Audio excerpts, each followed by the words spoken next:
Antonio Rovira és un escriptor del Port de Sagunt, novell en el món de la creació, però no en la traducció, i La profecia de Llorer és la seva primera obra.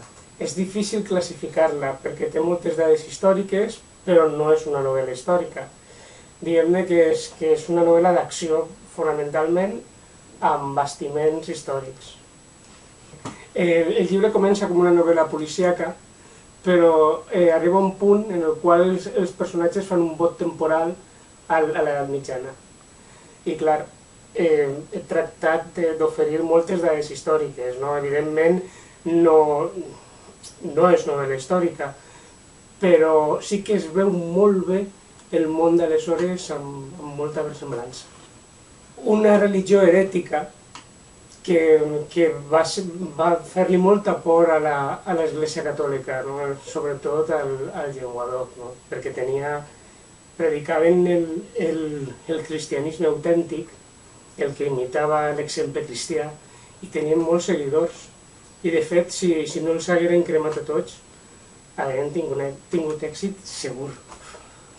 Encara que no ho sembla molta, perquè per Occitània va morir el pare del rei en Jaume, va morir a la batalla de Muret, i el rei en Jaume tenia drets dinàstics sobre comtats de per allà.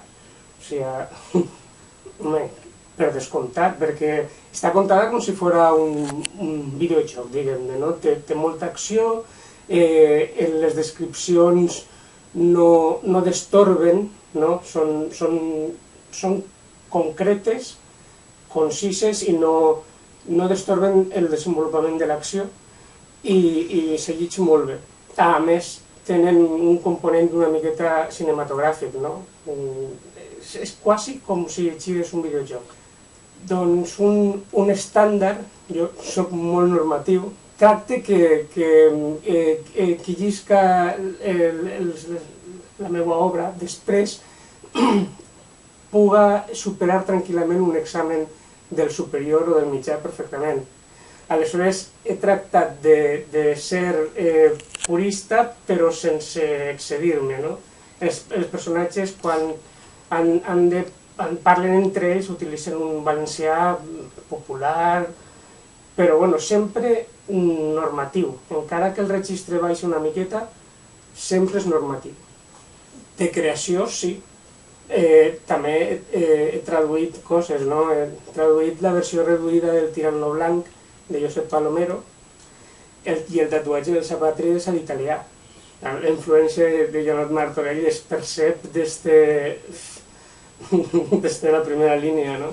Sí, en principi, per als nivells així més confosos, que són tercer i quart de l'ESO, que els alumnes encara no tenen clar el que volen, és molt important perquè mitjançant aquests llibres poden explicar conceptes molt seriosos, però des de la lectura entretinguda, diguem-ne, no? Com per exemple els furs, els problemes que els reis espanyols, concretament Felip II, tenien amb els furs, que suposaven una vergonya, això d'haver de convocar corts en la corona d'Aragó i venir a pagar, venir a cobrar per a un lector adult. Aquesta obra fa pensar una miqueta en el que som i en el que podríem haver estat si la història no ens haguera tratat com ho ha fet, no?